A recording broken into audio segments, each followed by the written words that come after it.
Hello friends, my name is Dr. Shweta Goyal and you are watching the Engineering Master, the finest way to learn the concept of physics and electrical. So here जब मैंने एक video डाला कि electrical के में career के growth क्या है, तो बहुत से लोगों ने मुझे मैसेज किया पर्सनली, और मुझे टेलीग्राम पे भी बहुत से लोगों ने पर्सनली मैसेज किया कि मैं एक ऐसा वीडियो बनाऊं जिसमें मैं डिफरेंट ब्रांचेस का कंपैरिजन डालूं. ठीक है, तो I am here with that video कि मैं आपको ये बताऊं कि डिफरेंट ब्रांचेस में कौन कौन से आपको जॉब के, सैलरी के क्या पैकेज मिलते हैं, आप पे क्या सेक्टर पे आप जा सकते हैं. तो please stay till the last and after that I will tell you from my opinion that कि आपको किस ब्रांच में जाना चाहिए. ठीक है, तो लास्ट में मैं आपको इस बारे में बताऊंगी, तो please stay till the last. Okay, first of all हम लोग बात करते हैं. आपके दो तरीके के कॉलेज होते हैं. फर्स्ट आपके होते हैं NIT, IIT. ओके, आपके इस तरीके से कॉलेज NIT, IIT टॉप के जो कॉलेज होते हैं. सेकंड आपके कॉलेज होते हैं, तो क्या हम तीन तरीके से लेंगे. एक आपके होते हैं top most private college. Okay, top most private colleges आपके होते हैं जो बहुत ही अच्छे प्लेसमेंट जहां पर रहते हैं वहां की अगर हम बात करें तो टॉप मोस्ट प्राइवेट कॉलेज होते हैं. एक होते हैं आपके ऑर्डिनरी कॉलेजेस. ठीक है, अगर आप NIT, IIT की बात करें, टॉप मोस्ट प्राइवेट कॉलेजेस की बात करें, NIT, IIT एक ऐसे इंस्टीट्यूट है या ऐसा प्लेटफॉर्म है जिसपे आप किसी भी ब्रांच को लें तो आपको जो ऑन कैंपस प्लेसमेंट मिलता है वो बहुत अच्छा मिलता है, बहुत ही अच्छा मिलता है. मैंने देखा है काफी लोगों को तो 10 लाख से लेके 15 लाख इवन करोड़ तक के आपको ऑन कैंपस प्लेसमेंट मिल जाते हैं. ठीक है, अगर हम टॉप मोस्ट प्राइवेट कॉलेजेस की बात करें तो इसमें भी बहुत सारे कॉलेजेस ऐसे हैं. पहले आपको उसका रिव्यू करना पड़ेगा, आप किस कॉलेज में जाना चाहते हैं और किस कॉलेज में आप एडमिशन लेना चाहते हैं, उसका प्लेसमेंट कैसा है. तो आप उसका प्लेसमेंट देखिए, तब आप उसमें जाके एडमिशन लीजिए. क्योंकि ऑन कैंपस अगर आप किसी भी ब्रांच में ऑन कैंपस बात करते हैं तो बहुत सही प्लेसमेंट रहता है टॉप मोस्ट प्राइवेट कॉलेजेस का. अब ऑर्डिनरी कॉलेजेस की बात करें, क्योंकि जरूरी नहीं है सबको NIT, IIT मिले, सबको टॉप मोस्ट मिले. कुछ लोग ऑर्डिनरी एवरेज कॉलेजेस से भी पढ़ते हैं. तो आपको उसमें सबसे पहले ध्यान देना पड़ेगा कि उस कॉलेज में सबसे ज्यादा प्लेसमेंट किस ब्रांच में है ऑन कैंपस. अगर मैं आपको अपने एक्सपीरियंस से बताऊं, जितना मैंने स्टडी किया है, ऑन कैंपस प्लेसमेंट सबसे ज्यादा CS में है, कंप्यूटर साइंस की ब्रांच में है. सॉफ्टवेयर की कंपनियां आती हैं. ठीक है, सबसे ज्यादा सॉफ्टवेयर की कंपनियां आती हैं जो कंप्यूटर साइंस की ब्रांचेस होती हैं. ठीक है, अब मैं आपको बताती हूँ क्यों. क्योंकि IT सेक्टर है, आपका IT सेक्टर है सबसे ज्यादा. इस समय आप इन्फोसिस देखो, विप्रो देखो, एसेंचर देखो, आपका TCS है, आपकी बहुत सारी कंपनीज हैं जिनको बहुत हर साल वो लाखों रिक्रूटमेंट करती हैं. उसके लिए सबसे पहले वो IIT, NIT को लेती हैं. यहाँ पे वो अपना पैकेज बहुत अच्छा देते हैं. यहाँ पे वो 10 to 15 लाख का पैकेज दे देते हैं. टॉप मोस्ट प्राइवेट कॉलेजेस में वो 15 to 10 लाख का पैकेज देते हैं, और ऑर्डिनरी कॉलेज में वो 3.2 to 4 लाख का पैकेज देती है. ठीक है, कोई भी सॉफ्टवेयर कंपनी की अगर हम बात करें तो कोई भी. और उसके लिए क्या एलिजिबिलिटी क्राइटेरिया होता है, ओनली बीटेक. ऑन कैंपस आपको ओनली बीटेक करना होता है. आपकी कम्युनिकेशन स्किल अच्छी होनी चाहिए, चाहे आप EC से हैं, सिविल से हैं, मैकेनिकल से, केमिकल, या फिर आप इसमें इलेक्ट्रिकल भी जोड़ सकते हैं, EEE, EE, आप कोई सा भी ब्रांच इसमें जोड़ दीजिए. आप ऑन कैंपस अगर आपके पास आती है तो सॉफ्टवेयर की कंपनियां आती हैं, आप वो किसी भी ब्रांच से आप इस सॉफ्टवेयर की कंपनी में जा सकते हैं. बस ये है, आपकी कम्युनिकेशन स्किल अच्छी होनी चाहिए, आपको इंग्लिश की नॉलेज अच्छी होनी चाहिए, और सेकेंडली आपको थोड़ा बहुत सॉफ्टवेयर की नॉलेज होनी चाहिए. जो भी लैंग्वेज उस कंपनी को चाहिए, जैसे जावा है, आपका C++ है, ये लैंग्वेजेस आपको आनी चाहिए, और ये आपको सिखाई जाती है किसी भी कॉलेज में. ठीक है, तो इसके लिए आपको ऑन कैंपस, तो आपको मोस्टली अगर आप बात करें प्राइवेट सेक्टर में ऑन कैंपस, तो आपको CS की कंपनियां बहुत ज्यादा मिलती हैं. ठीक है, अब हम बात करते हैं, क्योंकि मैंने बताया किसी भी ब्रांचेस की बात कर रहे हैं, ऑर्डिनरी बात कर रहे हैं. ठीक है, अब हम बात करते हैं डिफरेंट. ठीक है, आपके एक प्राइवेट सेक्टर होगा किसी भी ब्रांच के लिए बात कर रहे हैं. ठीक है, एक प्राइवेट सेक्टर होगा, एक आपका गवर्नमेंट सेक्टर होगा. प्राइवेट में आपको दो तरीके से प्लेसमेंट मिलता है, एक आपको ऑन कैंपस मिलता है, एक आपको ऑफ कैंपस मिलता है। गवर्नमेंट सेक्टर में आपको दो मिलते हैं, एक आपका टेक्निकल होता है, एक आपका नॉन टेक होता है। ठीक है, आपके किसी भी ब्रांच पे बात करते हैं हम यहाँ पर, जनरली बात कर रहे हैं अभी समय। ऑन कैंपस में आपको बता चुकी हूँ, ऑन कैंपस बहुत अच्छा प्लेसमेंट रहता है। अगर टॉप आईआईटीज की बात है वो मैं आपको बता चुकी हूँ। हम ऑर्डिनरी की बात करते हैं। अगर हम ऑर्डिनरी की बात करें, ऑन कैंपस प्लेसमेंट बहुत इजी होता है।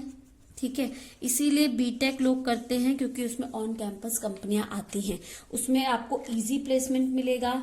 आपको पैकेज भी ऑन कैंपस बहुत ठीक ठाक मिल जाता है। अराउंड अगर हम ऑर्डिनरी कॉलेज की बात करें 5 to 10 लाख का आपको पैकेज मिल जाता है। बहुत ही रेयर केस होगा जो आपको इससे कम मिलेगा, या फिर अगर हम बात करें इसको हम और कम लेके चले 4 to 10 के, ठीक है, 4 to 10 लाख का आपको पैकेज मिल जाता है ऑन कैंपस। किसी भी ब्रांच की बात करें, इसमें आप मैकेनिकल ले लीजिए, सिविल ले लीजिए, आप इसमें ईसी ले लीजिए, ट्रिपल ई ले लीजिए, आप ई ले लीजिए, इलेक्ट्रिकल ले लीजिए, आप केमिकल ले लीजिए। ऑन कैंपस की बात करें, ऑफ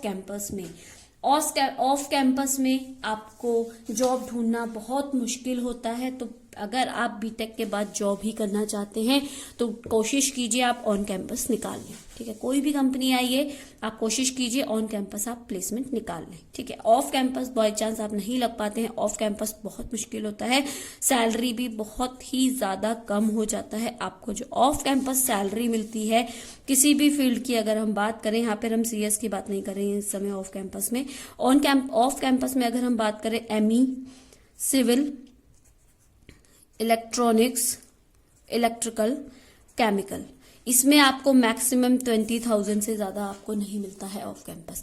कोई भी कंपनी, बहुत अच्छी कंपनी की बात नहीं करते, exceptions are always there, 20,000 per month से आपको ज्यादा नहीं मिलता है। और 2 साल के बाद आपको 25 या 30,000 मिलना स्टार्ट होता है। 2 साल, मिनिमम 2 साल आपको वहां ट्रेनिंग, एज अ ट्रेनिंग, उसके बाद आपको वहां पे सैलरी मिलना स्टार्ट होता है। सीएस में थोड़ा सा ऑफ कैंपस अगर आप जाते हैं, अगर आप किसी के रेफरेंस से किसी सीएस कंपनी में जाते हैं तो आपको 25 to 30,000 स्टार्टिंग मिल सकता है। ठीक है, 35,000 भी मिल सकता है। अगर बहुत ही एक्सेप्शन, एक्स्ट्रा ऑर्डनरी आपके पास नॉलेज है तो आप 35,000 भी आप ले सकते हैं। ठीक है, तो ये है ऑफ कैंपस की बात। अब बात करते हैं गवर्नमेंट कॉलेज की, गवर्नमेंट जॉब्स की। गवर्नमेंट जॉब में नॉन टेक होता है। नॉन टेक में जो सब ब्रांचेस के लिए सेम होता है, लाइक अगर आप आरआरबी करते हैं, आप आईबीपीएस के लिए ट्राई कर सकते हैं। ठीक है, आप आईबीपीएस के लिए ट्राई कर सकते हैं, आप स्टेट पीएससी के लिए ट्राई कर सकते हैं, वो सब पीएस के लिए ट्राई कर सकते हैं, यूपीएससी के लिए आप लोग ट्राई कर सकते हैं। यूपीएससी पहले भी बता चुकी हूँ, यूपीएससी में अगर आप जाना चाहते हैं तो बेस्ट ब्रांच है सिविल से सबसे ज्यादा वैकेंसीज निकलती है यूपीएससी में, स्टेट यूपीएससी में। ठीक है, तो आप ये कर सकते हैं। ये नॉन टेक सबके लिए सेम ही है। ठीक है, तो इसमें सब एलिजिबल है, आईबीपीएस, स्टेट पीएससी, आरआरबी, ये सबके लिए सेम ही निकलती है। टेक्निकल की अगर हम बात करें तो सीएस में टेक्निकल पोस्ट गवर्नमेंट बहुत लेस होती है, बहुत ज्यादा लेस होती है सीएस वालों के लिए। सीएस वालों के लिए बहुत कम पोस्टें निकलती है। लाइक अगर मैं आपको बोलूं बार्क है, बार्क में अगर 10 पोस्टें मैकेनिकल की निकली है, 20 पोस्टें अगर आपकी इलेक्ट्रिकल की निकली है तो 5 पोस्टें, जस्ट एक एग्जांपल दे रही हूँ, 5 पोस्ट आपकी सीएस की होगी। तो सीएस की गवर्नमेंट के लिए बहुत कम पोस्टें होती हैं। ठीक है, होती हैं, मैं मना नहीं कर रही हूँ कि ऐसा नहीं बोल रही हूँ कि बिल्कुल नहीं होती है, बट बहुत कम पोस्ट होती हैं। ठीक है, अब बात करते हैं बाकी की। सीएस के लिए अगर आपको प्राइवेट सेक्टर में जाना है, ठीक है, वो हम बाद में बात करते हैं कि आप, मेरे ओपिनियन से आपको क्या करना चाहिए। अगर आप गवर्नमेंट टेक्निकल फील्ड में जाना चाहते हैं, आप यूपीएससी में जाना चाहते हैं तो यूपीएससी ईसीई, ठीक है, इंजीनियरिंग सर्विसेज में जाना चाहते हैं तो आप इसमें सिविल, ईसी की पोस्ट निकलती है, बहुत ज्यादा इलेक्ट्रॉनिक्स की पोस्टें निकलती हैं। अगर आप देखें बीएसएनएल वगैरह में निकलती है, आईएएस की, इंजीनियरिंग सर्विसेज के एग्जाम्स निकलते हैं, वो आपके ईसी, मैकेनिकल और इलेक्ट्रिकल से बहुत निकलते हैं। यूपीएससी की बात करें तो सिविल बहुत निकलता है। अगर हम बात करें एयरपोर्ट अथॉरिटी की निकलती है। ठीक है, एनटीपीसी हो गया आपका, नेशनल थर्मल पावर कॉर्पोरेशन हो गया आपका, बार्क हो गया आपका, डीआरडीओ हो गया आपका, और आपका कौन सा होता है इसमें, आपका पावर ग्रिड हो गया। ठीक है, ये आपके सारे टेक्निकल पोस्टें होती हैं जो निकलती हैं आपकी इसमें। ठीक है, इसके लिए इसमें बहुत से पीएसयूज जो हो गए, आपके पीएसयूज जितने भी हो गए, उसके लिए आपको गेट क्लियर करना पड़ता है। ठीक है, यहाँ पर अभी मैंने केमिकल की बात नहीं की है, गेट आपको क्लियर करना पड़ता है। अगर आप गेट में रैंक 500 के अंडर ले आते हैं, अंदर ही अंदर आप 500 के अंदर लाते हैं, तो अब बहुत ज्यादा ऑप्शन है कि आप इनमें से किसी भी उसमें इंटरव्यू के लिए कॉल आ सकती है। एक आपका IOCL हो गया, ठीक है, इंडियन ऑयल कॉर्पोरेशन, ठीक है, IOCL भी आपका PSUs में आ जाता है। आपका BHEL हो गया, हरिद्वार जो है BEL हो गया, ठीक है, भारत इलेक्ट्रॉनिक्स लिमिटेड, यहाँ पे इलेक्ट्रॉनिक्स की बहुत ज्यादा पोस्टें होती है। BHEL में भी होती हैं आपकी इलेक्ट्रॉनिक्स की पोस्टें, अच्छी निकलती है as comparison to other branches. ठीक है, आपको इसके लिए 500 के अंदर रैंक लाना पड़ता है। अगर आप 500 के अंदर रैंक ले आते हैं तो आपको PSUs में ऑप्शन है कि आप PSUs के लिए ट्राई कर सकते हैं। अगर आपकी PSU गेट की रैंक 500 के अंदर नहीं आती है, थोड़ी ज्यादा आती है, तो आप इसमें IIT से एज अ एमटेक कर सकते हैं। आपके पास ऑप्शन है, आप एमटेक कर सकते हैं। ठीक है, अब तो इंटीग्रेटेड एमटेक PhD भी शुरू हो गया है कि आप इंटीग्रेटेड एमटेक PhD करें, आपको 5 साल में PhD की डिग्री मिल जाती है। विद एमटेक एंड PhD आप इंटीग्रेटेड भी कर सकते हैं। बहुत से IITs ने शुरू किया, बट उसके लिए भी आपको रैंक अच्छी लानी पड़ती है। यहाँ पे भी आपको स्टाइपेंड मिलता है। ठीक है, आप नहीं चाहते, आप चाहते हैं बीटेक के बाद कुछ सैलरी लेना, तो आप एमटेक में भी आपको स्टाइपेंड मिलता है। आई थिंक एमटेक वालों को जो इस समय स्टाइपेंड मिलता है वो 25,000 के अराउंड मिलता है। मैं यहाँ उत्तराखंड की बात करें तो 25,000 के अराउंड आपको आई थिंक आपको मिल जाता है इस टाइम एमटेक में स्टाइपेंड। ठीक है, 25,000 पर मंथ आपको मिल जाता है एज अ PhD। ठीक है, अगर आप गेट के थ्रू स्टाइपेंड मिलता है, गेट में अगर रैंक अच्छी आती है, गेट के थ्रू आप किसी भी कॉलेज में अप्लाई कीजिए, आपको स्टाइपेंड भी मिलता है, आप वहाँ पे पढ़ाई भी कर सकते हैं विद स्कॉलरशिप। ठीक है, अब बात करते हैं केमिकल की। केमिकल की बात करते हैं। केमिकल एक ऐसा ब्रांच है जो बहुत कम कॉलेजेस में होता है। ठीक है, क्योंकि ये ब्रांचेस तो आपको सब जगह मिलेंगी, civil, mechanical, EC, electrical and computer science, ये आपकी कोर ब्रांचेस हैं, ये आपको हर जगह मिलती है। केमिकल की बात करते हैं। एक स्टूडेंट ने मुझसे पूछा है केमिकल के बारे में, तो केमिकल एक ऐसा ब्रांच है जो बहुत कम कॉलेजेस में मिलता है, बहुत ही कम कॉलेजेस में आपको केमिकल मिलता है। मैं आपको एक सजेशन देती हूँ, अगर आपको IIT, अगर आपकी रैंक आ जाती है JEE में और आपको IIT मिलता है, और बट आपको CS, मैकेनिकल, EC, इलेक्ट्रिकल कोई भी ब्रांच आपको नहीं मिल रही है, केमिकल मिल रही है, तो IIT के थ्रू केमिकल बहुत सही ब्रांचेस रहती हैं। IITs में तो आपका कोई भी PSU आपके डायरेक्ट आती है। केमिकल में स्टूडेंट्स की जो स्टूडेंट्स होते हैं वो बहुत कम होते हैं। पहली बात तो इसमें आपका कंपटीशन लेवल बहुत कम हो जाता है। जब अगर आप आफ्टर केमिकल बीटेक के बाद अगर आप गेट देते हैं तो अराउंड 25,000 से भी कम बच्चे 25,000 से भी कम बच्चे इसका गेट का एग्जाम देते हैं, जिससे आपकी जो PSUs है, आप अंडर रैंक 500 रैंक लाने के चांसेस बढ़ जाते हैं और आप PSUs में ट्राई कर सकते हैं। तो केमिकल ब्रांच अच्छी है, बट अगर आप किसी अच्छे कॉलेज से केमिकल में करते हैं, अगर किसी ऑर्डिनरी कॉलेज से आप केमिकल में जाते हैं, तो वहां पर आपके चांसेस बहुत ही ज्यादा लो हो जाते हैं। ठीक है, तो इसलिए मैं आपको बोलूंगी केमिकल अगर आप करते हैं तो बहुत अच्छे, अगर आप ब्रांचेस, अगर आप NIT IIT क्रैक कर सकते हैं तो आप केमिकल भी चूज कर सकते हैं, बट ऑर्डिनरी कॉलेज से आप केमिकल के बारे में ना ही सोचें। ठीक है, तो ये है सिनेरियो आज की डेट में कि आपको कौन सी ब्रांच लेनी चाहिए। अब मैंने आपको बोला था कि लास्ट में मेरे पॉइंट ऑफ व्यू से मैं आपको बताती हूँ।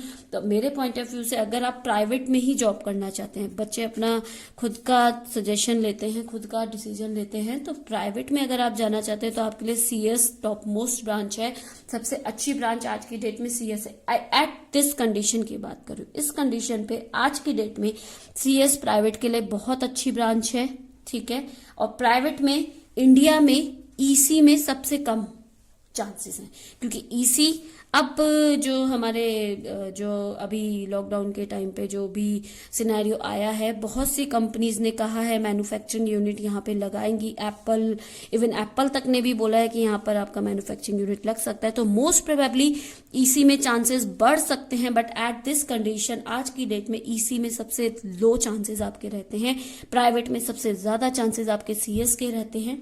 ठीक है, कोर कंपनीज की बात कर रही हूँ। अगर आप इलेक्ट्रिकल सीएस से, अगर आप इलेक्ट्रिकल से सॉफ्टवेयर में स्विच करते हैं तो नेवर माइंड, आप कोई सा भी ब्रांच लीजिए, आप सीएस में स्विच कर सकते हैं, ठीक है, आप सीएस की कंपनी में स्विच कर सकते हैं। बट अगर मैं आपसे बात करूँ, आप एक एम लेके चल रहे हैं कि आपको प्राइवेट में ही जाना है, तो आप स्टार्टिंग से सीएस ही लीजिए। अगर आप चाह रहे हैं गवर्नमेंट में जाना, आप पहले ये देखिए आप किस डिपार्टमेंट में चाह रहे हैं, ठीक है। अगर आप यूपीएससी में चाहते हैं तो आप सिविल लीजिए, बाकी अगर कोई से भी चाहते हैं तो मैकेनिकल, इलेक्ट्रिकल में बहुत अच्छी पोस्टें निकलती हैं। इलेक्ट्रॉनिक्स की पोस्टें गवर्नमेंट में as compare to mechanical, electrical बहुत कम निकलती हैं। अगर वही बात है जैसे हमने बात की थी सीएस की, इलेक्ट्रॉनिक्स की पोस्टें भी अगर इलेक्ट्रिकल मैकेनिकल की 20 पोस्टें हैं तो इलेक्ट्रॉनिक्स की 5 पोस्टें हैं, ठीक है। तो ये आपका रेशियो रहता है, बहुत कम रेशियो रहता है। तो मैं आपको सजेशन यही दूंगी कि अगर आप सीएस में जाते हैं, प्राइवेट में जाना चाहते हैं तो आप सीएस में जाइए। अगर आप किसी भी गवर्नमेंट में जाना चाहते हैं तो उस अकॉर्डिंग आप अपना चूज कीजिए। और exceptions are always there, CS में भी बच्चे गवर्नमेंट जॉब निकालते हैं। तो इसके बाद अगर आप गेट भी नहीं देना चाहते तो आप मैनेजमेंट में भी जा सकते हैं। IIM is also option. IIM के आप कैट का या मैट का एग्जाम दीजिए, कैट मैट के एग्जाम के थ्रू आप आईआईएम निकालिए और आप बेटर मैनेजमेंट में भी जा सकते हैं, ठीक है। तो मैनेजमेंट में भी आप जा सकते हैं। जो सैलरी पैकेज मैनेजमेंट में बनता है वो बहुत अच्छा बनता है। आपको जो सैलरी मिलता है मैनेजमेंट में, आपको 15 to 20 लाख स्टार्टिंग मिलता है आईआईएम्स के थ्रू। करोड़्स में भी जाते हैं लोग, ठीक है, करोड़्स में भी आप लोग जाते हैं आईआईएम के थ्रू। तो मैं आपको ऑर्डिनरी जस्ट बता रही हूँ कि जस्ट आपका स्टार्टिंग क्या मिलता है, ठीक है। तो ये है मेरा ओपिनियन। इस वीडियो के बारे में आपको कैसा लगा आप प्लीज मुझे कमेंट बॉक्स में बताइए और लाइक और सब्सक्राइब करना ना भूलिए। प्रेस द बेल आइकन कि आपको लेटेस्ट अपडेट जल्दी जल्दी पता चलता रहे। तो थैंक यू।